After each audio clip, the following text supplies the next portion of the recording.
Gloria a nuestro Dios. Voy a volver a leer aquí, amados hermanos, Santiago capítulo 4, verso 7. Dice la palabra del Señor: sométete pues a Dios, resiste al diablo y él huirá de vosotros.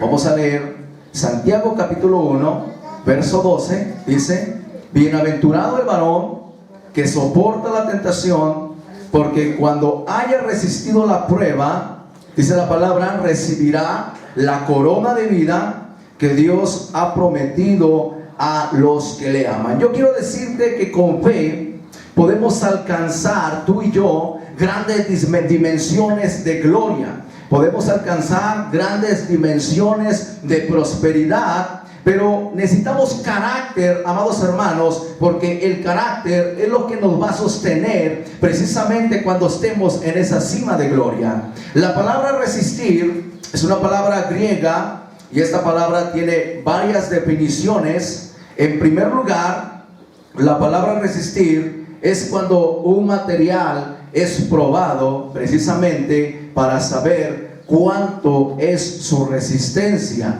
qué tan fuerte es. En segundo lugar, la palabra resistir también quiere decir, es oponerse a un concepto, es oponerse a una idea y es oponerse a una persona.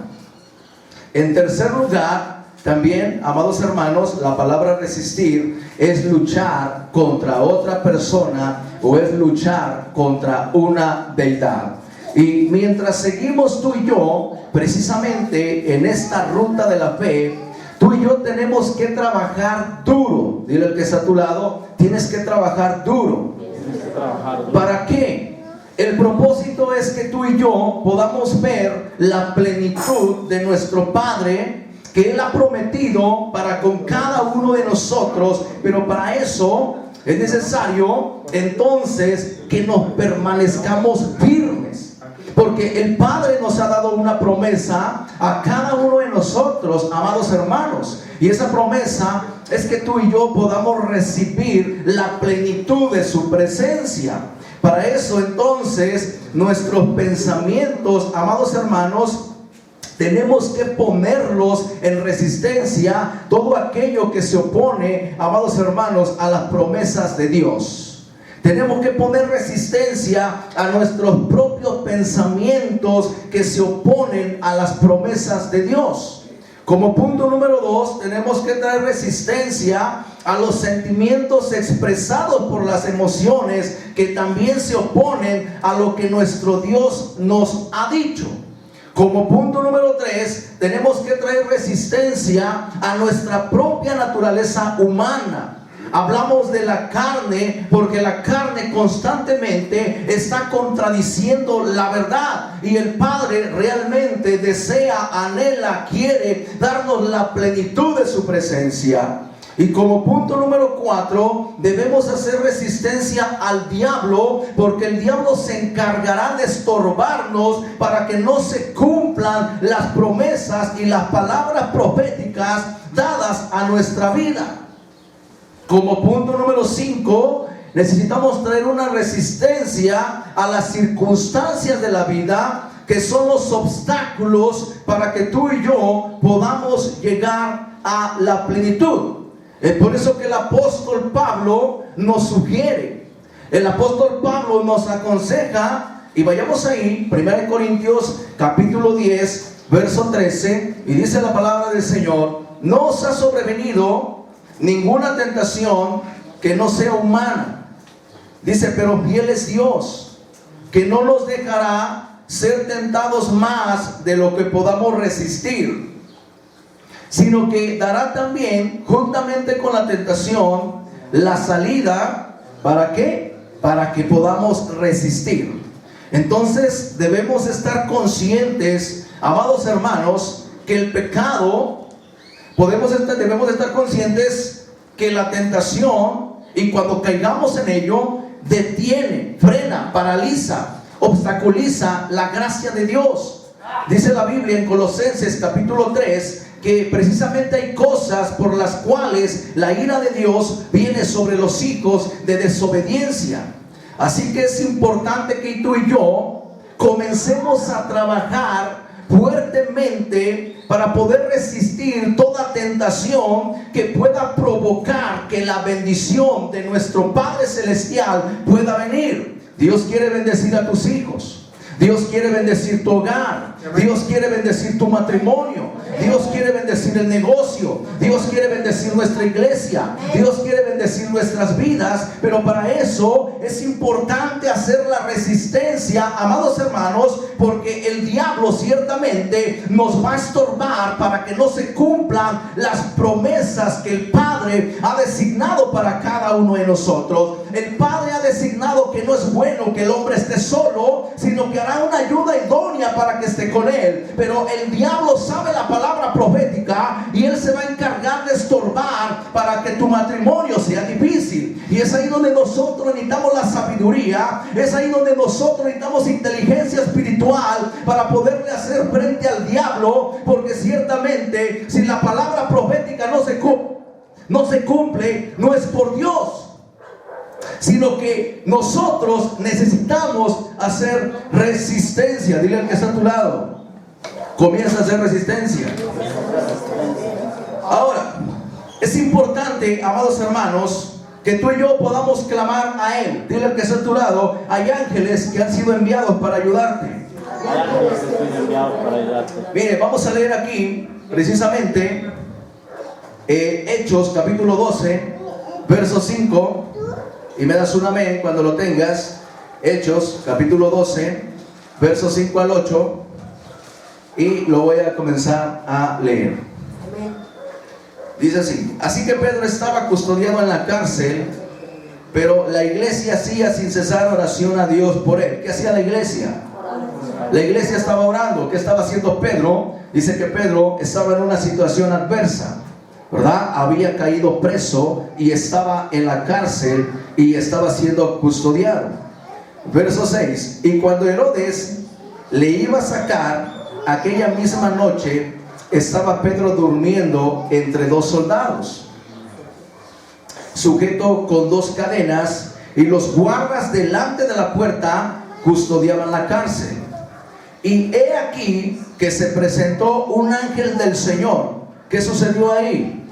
Hubo una visitación angelical. Amén. Se presentó un ángel del Señor y ese ángel tenía una asignación. Ese ángel tenía una encomienda. Ese ángel había sido comisionado para algo. Y dice la escritura: y una luz resplandeció en la cárcel, y tocando a Pedro en el costado, le despertó y le dijo: levántate pronto.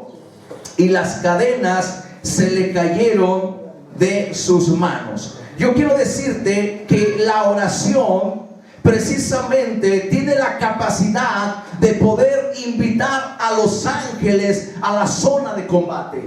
Cuando tú tienes un problema, cuando tú tienes una adversidad, cuando tú estás pasando por una situación difícil, y cuando tú haces recurso, cuando tú haces uso de la oración, tú estás haciendo una invitación a los ángeles para que se unan, para que vengan, para que desciendan y puedan traerte el auxilio que tú necesitas. Recordemos que Pedro está en la cárcel. Ahora, Pedro está custodiado. Dice la escritura que se le había asignado por medio del rey Herodes, y lo habían tomado como prisionero, y había sido custodiado bajo 4 cuadrillas de soldados. Pero la iglesia en casa está haciendo oración por él. Hay un pueblo que está intercediendo por él. El apóstol Pedro está en gran desventaja, entre comillas, pero hay un pueblo que está intercediendo. Cuando el pueblo, amados hermanos, ora, lo que está sucediendo es entonces que Dios activa, Dios comisiona, Dios manda a los ángeles a que vayan en pos de la ayuda del apóstol Pedro. Y vemos que el ángel viene y lo toca y le dice: vámonos. Y el apóstol Pedro sale sin ningún problema. Miren, vayamos aquí precisamente al libro de Lucas capítulo 22. Lucas capítulo 22, verso 42 al 43. Y vemos que cuando Jesús está en el huerto del Getsemaní, precisamente Jesús también ora a Dios, y en ese momento el Padre envía a sus ángeles y vienen con el propósito de ministrarle, vienen con el propósito de fortalecerlo, vienen con el propósito de alentarlo, vienen con el propósito de levantarlo y decirle: Jesús, tú puedes cumplir tu asignación aquí en esta tierra. Voy a leer, dice así, Lucas capítulo 22, verso 42 al 43, y dice de la siguiente manera. Estamos leyendo, dice así. Vamos a leer desde el 39. Y saliendo se fue, como solía, al monte de los olivos, y sus discípulos también le siguieron. Cuando llegó a aquel lugar, les dijo: orad, que no entréis en tentación. Y él se apartó de ellos a distancia, como de un tiro de piedra, y puesto de rodillas, Jesús oró y dijo: Padre, si quieres, pasa de mí esta copa. En este momento Jesús está en gran agonía porque está por ir a la cruz. Jesús pareciera ser, amados hermanos, que siente algún arrepentimiento y no quiere ir a la cruz, porque la copa se está refiriendo precisamente a la muerte de cruz. Y Jesús le dice: Padre, pasa de mí este sufrimiento, pero que no se haga mi voluntad sino la tuya. Y en el momento que Jesús ora, en ese momento, esa oración tiene la capacidad de poder activar a los ángeles, y los ángeles vienen en pos de ministrarle. Y dice en el verso 43: y se le apareció un ángel del cielo. ¿Para qué? Para fortalecerle, amado hermano. Y estando en agonía, oraba más intensamente, y era su sudor como grandes gotas de sangre que caía hasta la tierra. ¿Cuántos de nosotros, amados hermanos, hemos pensado, hemos estado, amados hermanos, en grande agonía? Hemos querido tirar la toalla, nos hemos desesperado, a lo mejor por nuestra familia, por nuestro matrimonio, nos hemos desesperado por los hijos, nos hemos desesperado, amados hermanos, por el ministerio. Pero yo quiero decirte que el Padre está esperando activar esos ángeles. El Padre está esperando mandar esos ángeles con una asignación, con una encomienda, con una visión de trabajo. El Padre quiere fortalecerte por medio de los ángeles. El Padre quiere abrir apertura de cárceles por medio de los ángeles, porque el Padre quiere enviar a esos ángeles. Y el Padre está esperando que la iglesia de Jesucristo se active en la oración. Dile al que está a tu lado: ¿cuándo vas a orar entonces? Dile al que está a tu lado: hay millones de ángeles esperando ser activados por ti. Hay ángeles, amados hermanos, que ya tienen una encomienda. Hay ángeles que tienen nombre: fortaleza. Hay ángeles que tienen nombre: prosperidad. Hay ángeles que tienen nombre: salud. Pero esos ángeles quieren ser activados. Hay ángeles, amados hermanos, que tienen inclusive la palabra Edén. Y la palabra Edén es un lugar de delicia para el matrimonio. Hay ángeles, amados hermanos, que ya tienen nombre, y solamente es cuestión de que nosotros, como la iglesia de Jesucristo, podamos hacer resistencia a nuestros propios pensamientos. Porque a veces nuestros pensamientos nos llegan a creer que no se puede. Hay pensamientos que nos dicen: ese regalo, esa bendición no es para mí. Yo recuerdo por ahí en el pasaje de la escritura, cuando precisamente Eliseo se acerca a una mujer y le dice: ¿qué quieres que haga por ti? Y la mujer empieza a ver su economía, la mujer empieza a ver sus finanzas y dice: pues no, yo soy muy próspera, incluso mi amigo es el rey. Y Eliseo observa y ve a su siervo, y aquí Giezi, y le dice: ¿qué podemos hacer por esta mujer? Porque ha sido muy solícita. Y ven y dice: no tiene hijo. Esta mujer había pasado muchos años, mucho tiempo sin tener hijo, y pensaba que no era parte de la bendición no tener un hijo. Pero el Padre, ciertamente, en su lista estaba esa palabra. hijos. Y de la misma manera, cada uno de nosotros tenemos que empezar a hacer uso más de la oración. Y en estos tiempos precisamente que estamos viviendo, tiempos de incertidumbre, es cuando nosotros, amados hermanos, necesitamos hacer uso de la oración, porque hay millones de ángeles esperando ser activados, y esos ángeles solamente van a ser activados por ti y por mí, no por nadie más. Dile al que está a tu lado, ¿qué esperas para activar ángeles? Vamos a leer el libro de Hechos, capítulo 27, verso 23. Aquí vemos cómo el apóstol Pablo, él ora, hace uso de la oración, y lo hace en medio precisamente de una tormenta. El apóstol Pablo está en medio del océano, y Dios envía a su ángel para poderle proveer ayuda. Vamos a leer 27. Vamos a leer desde el verso 13. Miren, para que lo podamos entender. Voy a comenzar a leer. Y soplando una brisa del sur, pareciéndoles que ya tenían lo que deseaban, levantaron anclas e iban costeando Creta.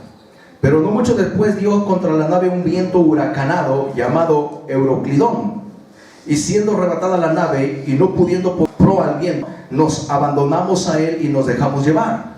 Y habiendo corrido a sotavento de una pequeña isla llamada Clauda, con dificultad pudimos recoger el esquife, y una vez subido a bordo, usaron de refuerzos para seguir la nave, y teniendo temor de dar en la sirte, arribaron las velas y quedaron a la deriva. Pero siendo combatidos por una furiosa tempestad, al siguiente día empezaron a alijar, y al tercer día con nuestras propias manos arrojamos los aparejos de la nave, y no apareciendo ni sol ni estrella por muchos días, y acosados por una tempestad no pequeña, ya habíamos perdido, que dice la escritura, toda esperanza de salvarnos. Ya no tenían expectativas, amados hermanos, de que se iban a salvar. Había una atmósfera de muerte, había una atmósfera, amados hermanos, de miedo. Pero fíjate en el 21. Entonces Pablo, como hacía ya mucho que no comíamos, puesto en pie en medio de ellos, dijo: habría sido por cierto conveniente, oh varones, haberme oído y no zarpar de Creta tan solo para recibir este prejuicio y pérdida, pero ahora os exhorto a tener buen ánimo, pues no habrá ninguna pérdida de vida entre vosotros, sino solamente de la nave, porque esta noche, fíjate lo que dice, porque esta noche ha estado conmigo el ángel del Dios de quien soy y a quien sirvo, amados hermanos. Cuando usted ora, Dios envía ángeles. No importa por lo que usted esté pasando, no importa por lo que usted está atravesando, hay ángeles destinados, amados hermanos, hay ángeles a su lado inclusive en este mismo instante, pero esperan ser activados por medio de la oración. Ya que los ángeles son atraídos, amados hermanos, a un lugar donde hay oración. Así que pongamos la oración como una prioridad en nuestras vidas. Pongamos la oración, amados hermanos, como lo más importante, porque la oración es lo que le dio y lo que le ha sido, lo que hasta el día de hoy ha funcionado para darle vida a los muertos. La oración es lo que funciona para abrir los oídos de los sordos, para poderle dar vista a los ciegos. La oración es lo que hasta el día de hoy ha funcionado para restaurar matrimonios. La oración es lo que hasta el día de hoy ha funcionado para sacar al drogadicto de la calle, amados hermanos. Y la oración es lo que hasta el día de hoy ha funcionado para darle sanidad a los enfermos. Y la oración, amados hermanos, es lo que hasta el día de hoy ha funcionado para traer salvación y vida eterna a aquel que no la tenía. Así que todos los días usted y yo debemos de orar. Todos los días, amados hermanos, la oración lo debe de ser todo en nuestras vidas, porque si usted no ora, Dios no va a actuar. Yo quiero que te pongas de pie. Si usted no ora, Dios no va a actuar. Tal vez el día de hoy no tienes la familia que deseas. Yo te invito a que te actives en la oración. Tal vez el día de hoy no tienes a los hijos que deseas. Hay ángeles esperando ser activados por ti. Tal vez el día de hoy no eres lo que tú deseas ser. Yo te invito a que ores, porque así como Jesús se encontraba en gran agonía y él oró al Padre y vino un ángel a fortalecerle, hay ángeles precisamente destinados para eso, para fortalecerte y que no tires la toalla. Que podamos permanecer como familia hasta que Cristo venga. Amén. Así que yo te invito a que hagas conmigo esta oración. Repite conmigo. Señor Jesús, reconozco que te necesito. Y en este proceso quiero tener la plenitud de tu presencia. Sé que nada puedo lograr si estoy solo. Así que me determino a caminar tomado de tu mano. Nací para ser exitoso. Nací para ser próspero. Lo creo. Así que en esta hora, ayúdame a obedecer las instrucciones de tu palabra.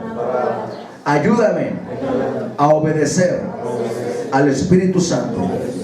Y ayúdame a crecer en carácter para llegar a la estatura del varón perfecto, que es Cristo. En esta hora yo decido activar esos ángeles, y a partir de hoy haré uso de la oración. Haré resistencia al diablo. En el nombre de Jesús te doy gracias. Amén y amén. Dale un fuerte aplauso al Señor.